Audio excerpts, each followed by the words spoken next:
Hello everyone, स्वागत है आप सभी का आपके अपने यूट्यूब चैनल एसएससी ओरेटर पर। तो भाई काफ़ी टाइम से सोच रहा था कि जैसा भी मेरा डॉक्यूमेंट वेरिफिकेशन का एक्सपीरियंस रहा आपके साथ उसको शेयर करूं। और आप लोग एसएससी की किसी भी एग्ज़ाम की तैयारी कर रहे हो तो उसका एक प्रोसेस होता है। जैसे कि आपने किसी भी एग्ज़ाम को क्रैक किया या फिर प्रीलिम्स दिया, मेंस दिया और फाइनल स्टेज में आपका एक डॉक्यूमेंट वेरिफिकेशन का प्रोसेस होता है। तो उसमें क्या क्या चीज़ें रिक्वायर्ड होती हैं, क्या क्या चीज़ें सही होनी चाहिए। अगर आप लोगों के साथ अगर कुछ भी कमी है, कुछ भी गलती है, उसको आपने समय से नहीं सुधारा है तो आप लोग भी डॉक्यूमेंट वेरिफिकेशन में रिजेक्ट हो सकते हो। पॉसिबिलिटी होती है रिजेक्ट होने की। और क्या क्या चीज़ें होती हैं, क्या अगर आपके साथ कुछ गलती है, कुछ कमी है तो उसको कैसे सुधारा जाए, ये सारी चीज़ें मैं आपको बताऊंगा।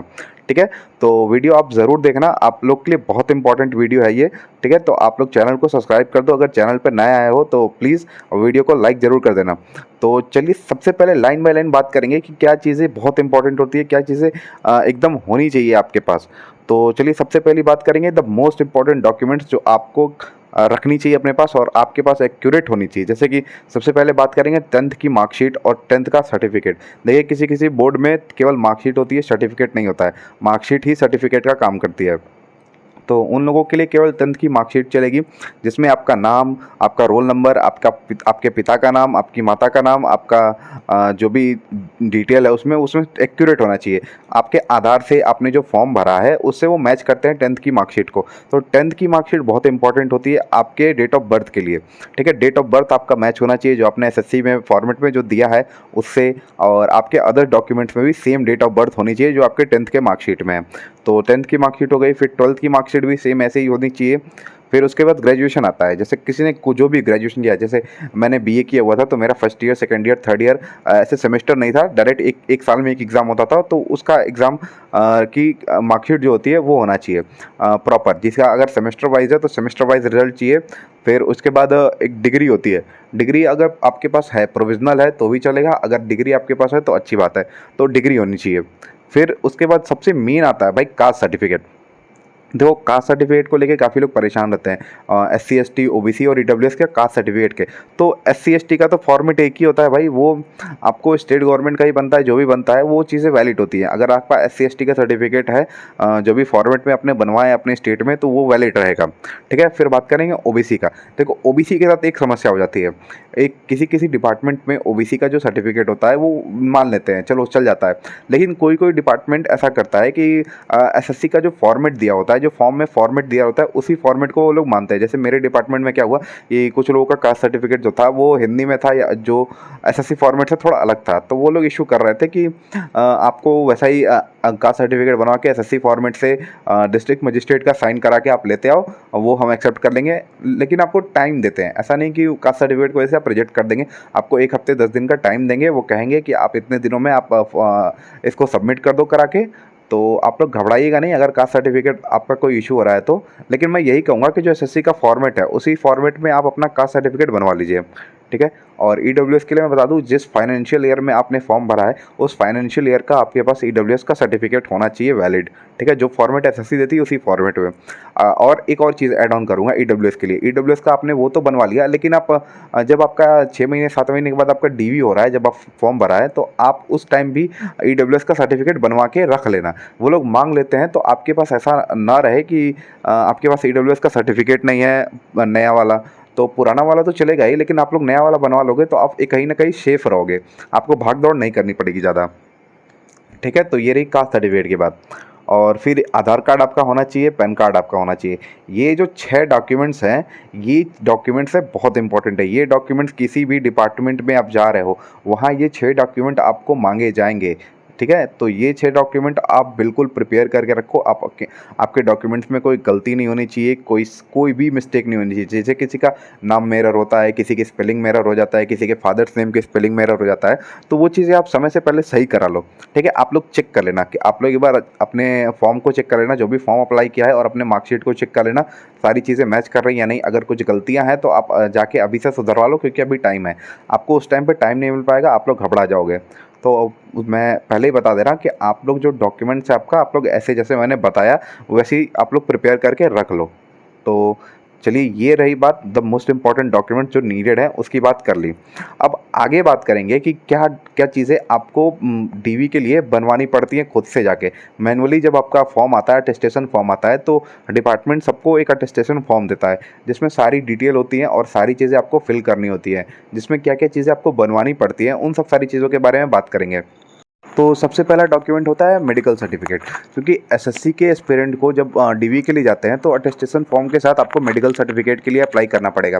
ठीक है, उसका एक प्रोसेस होता है, जाके आप किसी भी गवर्नमेंट हॉस्पिटल में मेडिकल के लिए अप्लाई करते हैं, मेडिकल वहाँ पे बनता है, तो वहाँ पे आपको दौड़ना पड़ेगा 2-3 दिन पहले। आपके टेस्ट वगैरह होंगे, तो टेस्ट के रिपोर्ट्स आएंगी, रिपोर्ट्स को उसमें फिल करना रहता है, जैसे कि ब्लड प्रेशर या फिर आपकी आई साइट वगैरह सारी चीज़ें उसमें फिल कराई जाएंगी। उस पर फिर आपको मेडिकल ऑफिसर जो होते हैं, जो अपॉइंट किए जाते हैं मेडिकल बनाने के लिए, तो उनका एक डेजिग्नेशन होता है साइन के साथ, वो वहाँ पे लगवाना पड़ेगा। तो मैं आपको दिखा दूंगा बाद में कि कैसे होता है जब आप अटेस्टेशन जब सीजीएल 2025 या फिर किसी एग्ज़ाम का आपको डीवी के लिए आएगा, तो मैं आपको ज़रूर दिखा दूंगा कि क्या चीज़ें क्या से फॉर्मेट में होती हैं। तो वहाँ पे उनका सिग्नेचर डेजिग्नेशन लगेगा। फिर आपको एक सीएमओ होते हैं या फिर चीफ सिविल सर्जन होते हैं, तो उनका एक डेजिग्नेशन भी लगता है जो फाइनल आपकी मेडिकल सर्टिफिकेट होगी, तो उस पर लास्ट में उनका आपको सील मरवाना पड़ेगा। तो ये रही मेडिकल प्रोसेस के लिए। तो मेडिकल बहुत ऐसा हाई वाई नहीं होता है, क्योंकि बहुत सारे ऐसे पोस्ट होते हैं जिसमें पीडब्ल्यूडी कैंडिडेट्स वगैरह भी एलिजिबल होते हैं। तो आप लोग मेडिकल से मत घबराना, मेडिकल में कोई इशू नहीं होता है, आप लोग इजीली मेडिकल अपने स्टेट से बनवा सकते हो। कोई कोई डिपार्टमेंट ऐसा होता है कि आपको वहीं पे कहेगा कि आप यहाँ पे आओ, यहीं पे मेडिकल आपका होगा। ठीक है, तो उनसे भी कोई प्रॉब्लम नहीं होता है, क्योंकि मेडिकली आप फिट होते हो। आपको नॉर्मली टेस्ट किया जाएगा, बहुत ज़्यादा जैसे नौकनी वगैरह किसी को समस्या होती है तो वो चीज़ें यहाँ पे चेक नहीं होती है। हाँ, कुछ इंस्पेक्टर्स की पोस्ट है जैसे सीबीआई वगैरह, तो नारकोटिक्स वगैरह, तो वहाँ पे चीज़ें टेस्ट की जाती है। लेकिन अदर डिपार्टमेंट जैसे कोई जैसे मेरा पोस्टल असिस्टेंट है, तो मेरे यहाँ ऐसी कोई समस्या नहीं थी और नॉर्मल मेडिकल चेकअप हुआ, मेरा मेडिकल टेस्ट हुआ, सारे रिपोर्ट्स आए और रिपोर्ट्स को मैंने उसमें फिल कर दिया। तो ऐसे बन जाएगा आपका मेडिकल सर्टिफिकेट। फिर उसके बाद आता है कैरेक्टर सर्टिफिकेट, जो कि बनवाने में मुझे ही बहुत सारी प्रॉब्लम्स हुई और मेरे काफ़ी सारी साथियों को भी इसको बनवाने में बहुत सारी प्रॉब्लम फेस करने को मिली। क्योंकि देखो, कैरेक्टर सर्टिफिकेट दो तरह के होते हैं। एक कैरेक्टर सर्टिफिकेट आपको आगे बताऊंगा मैं कैसा होता है, और एक कैरेक्टर सर्टिफिकेट मिलेगा आपको जिसमें आपको किसी का सिग्नेचर कराना पड़ेगा जो आपको जानते हो। जैसे आप इसको अपने स्कूल के अगर गवर्नमेंट स्कूल से पढ़े हो तो उनसे आपको साइन करा के उसमें फिल करना रहेगा कि वो कितने महीने से आपको जानते हैं, या फिर जो बाकी जो भी इन्फॉर्मेशन आपको डिपार्टमेंट देगी वो उसमें फिल कराना रहेगा। फिर उनका मोहर लगेगा, जो भी उनकी सील होती है वो लगा के देंगे। फिर उसके बाद आपको क्लास 1 मजिस्ट्रेट जो कि डीएम एसडीएम वगैरह होते हैं, उनसे आपको उनका सील या मोहर मनवाना पड़ेगा। लेकिन वो लोग तो आपको जानते नहीं है, तो वो आपको साइन करके नहीं देंगे।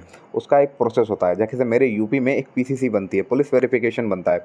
तो जो पहले आपको पुलिस वेरिफिकेशन ऑनलाइन अप्लाई करना पड़ेगा, तो फिर पुलिस वेरिफिकेशन में आपको 10 से 12 दिन कम से कम लग जाएंगे पूरा प्रोसेस होने में। फिर जब वो पुलिस वेरिफिकेशन कंप्लीट हो जाएगा, आपको एक फिर फाइनल एक ड्राफ्ट मिलेगा, उसमें आपको चीज़ें लिखी हुई हैं कि हाँ, आपके ऊपर कोई केस वगैरह नहीं है, इनका कैरेक्टर बिल्कुल सही है। तो वो चीज़ें आपको फिर एसडीएम के पास या फिर डीएम के पास लेके जानी पड़ेंगी। तो उसके बेसिस पे वो लिख के वहाँ पे साइन करेंगे, तो आपको फिर वहाँ पे मोहर मरवाएंगे। ठीक है, तो ऐसे बनेगा आपका character certificate attested bye class 1 magistrate. तो ये थोड़ी सी प्रॉब्लम वाली चीज़ें हैं, थोड़ा सा इशू फेस करना पड़ेगा आपको, लेकिन ये बनवाना पड़ेगा। पहले नहीं हुआ करता था, लेकिन अब सारे डिपार्टमेंट में जैसे मैं देख रहा हूँ, मैंने 2-4 दोस्तों से बात की, उनको भी चीज़ें करनी पड़ी थी, तो आपको भी फ्यूचर में करनी पड़ेगी। तो आप लोगों को मैं यही सजेस्ट करूंगा कि जैसे किसी भी एग्ज़ाम का रिजल्ट आता है, वैसे तुरंत आप पुलिस वेरिफिकेशन के लिए पीसीसी के लिए अप्लाई कर देना, क्योंकि उसमें 10 से 12 दिन टाइम लग जाएगा। तो और फिर जब आपका डीवी डेट आ जाएगा, अगर उससे पहले आपका नहीं हो पाया तो फिर साइन कराने में थोड़ी प्रॉब्लम होगी। तो आप लोग भी तुरंत अप्लाई कर देना, जैसे ही रिजल्ट आए उसके अगले दिन ही आप अप्लाई कर देना। ठीक है, फिर अगले डॉक्यूमेंट के बारे में बात करेंगे, जो कि कैरेक्टर सर्टिफिकेट के रिगार्डिंग ही है। एक और कैरेक्टर सर्टिफिकेट बनता है, जो कि 2 डिफरेंट गैजेटेड ऑफिसर से आपको साइन सिग्नेचर कराने पड़ते हैं डेजिग्नेशन के साथ।